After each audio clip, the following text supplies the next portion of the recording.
بسم اللہ الرحمن الرحیم یا ایہا الذین آمنوا اتقوا اللہ ولتنظر نفس ما قدمت لغد واتقوا اللہ ان اللہ خبیر بما تعملون۔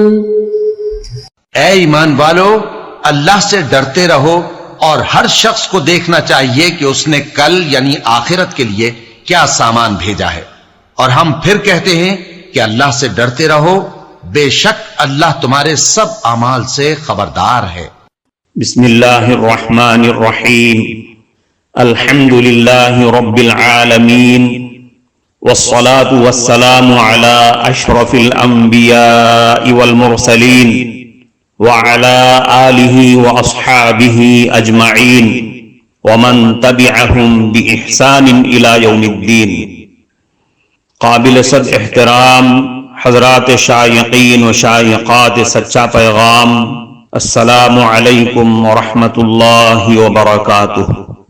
آج کی محفل میراث النبی کے نورانی پروگرام میں آپ کا استقبال ہے۔ اہلا و سہلا مرحبا۔ ہم آپ تمام حضرات و مستورات کا خیر مقدم کرتے ہیں۔ محترم حضرات و خواتین، تعلیم کا آغاز ہو رہا ہے۔ سب سے پہلے آداب تعلیم کا لحاظ کرتے ہوئے تعلیم کی طرف متوجہ ہو جائیں۔ پورے دھیان سے سننا، عمل کی نیت سے سننا اور تبلیغ کی نیت سے سننا، یعنی سنی ہوئی باتیں دوسروں تک پہنچانے کے جذبے سے سننا۔ چند خاص آداب تعلیم ہیں، امید ہے کہ آپ حضرات ان آداب کا ضرور خیال رکھیں گے۔ جزاکم اللہ۔ بسم اللہ الرحمن الرحیم۔ قوم عاد اور حضرت ہود علیہ السلام۔ قرآن کریم نے جن قوموں کا ذکر کیا ہے ان میں قوم عاد بھی ہے، اور یہ قوم عرب کے قدیم قبائل میں شمار ہوتی ہے۔ کہا جاتا ہے کہ عرب کے قدیم باشندے کثرت افراد اور کثرت قبائل کے اعتبار سے ایک باعظمت اور سطوت جماعت کی حیثیت میں تھے، جو عرب سے نکل کر شام، مصر، بابل کی طرف بڑھے اور وہاں زبردست حکومتوں کی بنیادیں قائم کی۔ عرب ان باشندوں کو بعیدہ یا عرب آریہ کہتے ہیں، اور ان کی مختلف زبانوں کو عاد، سمود، تسم اور جدیس کہتے ہیں، اور یہ عاد بلا کسی اختلاف کے عرب کی نسل ہیں، اور عاد کا لفظ بھی عربی ہے، اس کے معنی ہوتے ہیں بلند اور مشہور۔ قوم عاد کا مقام عرض احقاف ہے۔ بعض مورخین کہتے ہیں ان کی آبادی عرب کے سب سے بہترین حصہ حضر موت اور یمن میں خلیج فارس کے ساحل سے حدود عراق تک وسیع تھی، اور یمن ان کا دارالحکومت تھا، اور یہ قوم بت پرست تھی، صنم پرستی کے ساتھ صنم تراشی کی ماہر بھی تھی۔ اور قوم نوح کے جو بت تھے، ود، سوا، یغوث، یعوق اور نصر، وہی ان کے بت بھی تھے۔ اللہ تعالیٰ نے ان کی ہدایت اور اصلاح کے لیے انہی میں سے ایک معزز فرد حضرت ہود علیہ السلام کو نبی بنا کر بھیجا۔ آپ نے اپنے فرض منصبی کے مطابق ان کو بت پرستی اور شرک سے باز آنے اور وحدانیت پر قائم ہونے کی دعوت دی، نیز ان کے ظلم اور بغاوت اور سرکشی، دنیا میں انہماک اور آخرت سے اعراض پر ان کو تنبیہ فرمائی، مگر ان میں اکثر لوگ اپنی دنیاوی شان و شوکت، اپنی قوت و طاقت، مال و دولت کے گھمنڈ میں حضرت ہود علیہ السلام کی بات کو ماننے سے گریز کرنے لگے، بحث و مباحثے پر اتر آئے اور حضرت ہود علیہ السلام کی شان میں گستاخی کرنے لگے۔ حضرت ہود علیہ السلام نے ان سے فرمایا کیا تم اللہ سے ڈرتے نہیں؟ میں تمہارے پاس معتبر رسول بنا کر بھیجا گیا ہوں، لہذا اللہ سے ڈرو اور میری اطاعت کرو۔ میں تم سے کوئی اجرت اور بدلہ نہیں مانگتا، میرا اجر اور بدلہ رب العالمین کی طرف ہے۔ کیا تم اونچی زمین میں کھیلنے کو ایک شان بناتے ہو اور ایسے صنعتیں بناتے ہو کہ تم کو یہاں ہمیشہ رہنا ہے، اور جب کسی پر ہاتھ مارتے ہو ظلم و جبر کرنے والوں کا سا ہاتھ مارتے ہو؟ اللہ سے ڈرو اور میرا کہنا مانو، اور اس اللہ سے ڈرو جس نے تم کو پہنچائی وہ چیزیں جن کو تم جانتے ہو، اور چوپائے، بیٹے، باغات، چشمے دیے۔ میں تم پر بڑے دن یعنی قیامت کے دن کے عذاب سے ڈرتا ہوں۔ مگر حضرت ہود علیہ السلام کی یہ نصیحتیں اور ہدایتیں ان پر اثر انداز نہیں ہوئیں، بلکہ وہ لوگ اور زیادہ ضد اور ہٹ ڈرمی کا مظاہرہ کرنے لگے۔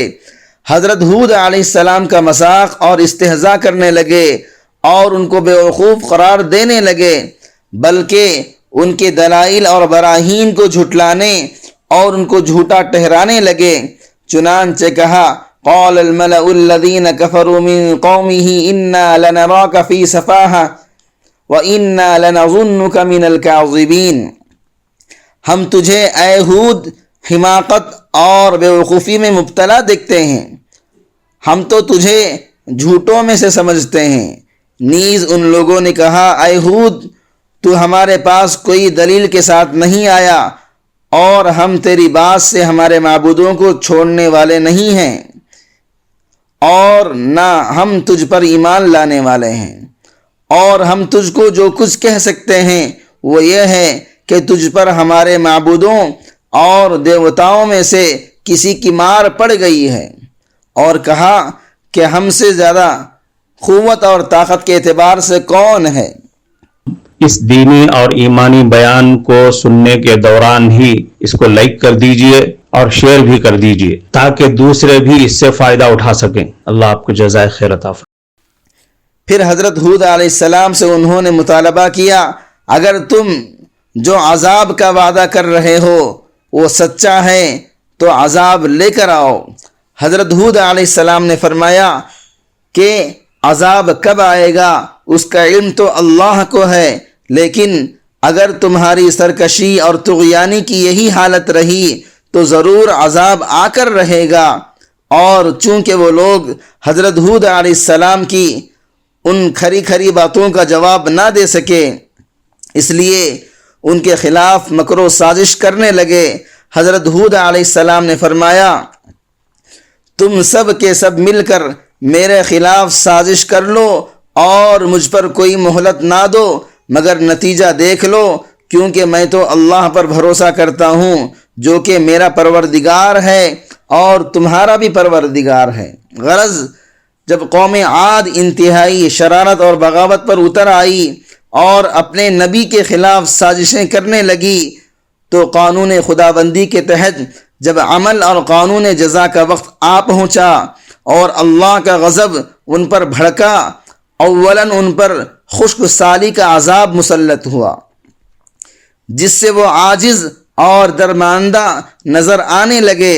حضرت ہود علیہ السلام نے دوبارہ ان کو سمجھاتے ہوئے فرمایا اللہ سے اپنے گناہوں کی معافی مانگو، اس کی طرف متوجہ ہو جاؤ، وہ تمہارے اوپر آسمان سے برسنے والے بادل بھیجے گا اور تمہاری قوتوں پر نئی قوتیں بڑھا دے گا اور تم اس سے منہ نہ موڑو۔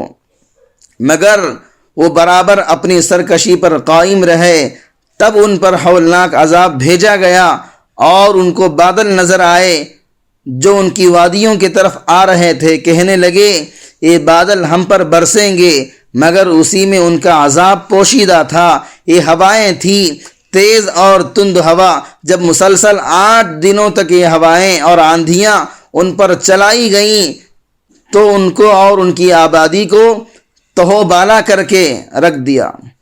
تنومند انسان، طاقتور انسان بے حس اور بے حرکت لاشوں کی شکل میں پڑے ہوئے تھے اور اپنی جسمانی طاقتوں اور قوتوں پر مغرور اپنی شان و شوکت کے گھمنڈ میں سرمست سرکش انسان اس طرح پڑے ہوئے تھے جیسے کسی درخت سے شاخوں کو کاٹ کاٹ کر ڈال دیا گیا ہو۔ بس اس عذاب سے بچنے والے صرف وہ لوگ تھے جن کو سرمست سرکش مغرور لوگ حقارت آمیز نظروں سے دیکھا کرتے تھے، اور وہ اللہ کے پیغمبر حضرت ہود علیہ السلام کے ہاتھ پر ایمان لائے ہوئے تھے۔ معزز شائقین و شائقات سچا پیغام، آپ کو اندازہ لگ گیا ہوگا کہ یہ مضمون کتنا اہم ہے اور کس قدر فائدہ مند ہے۔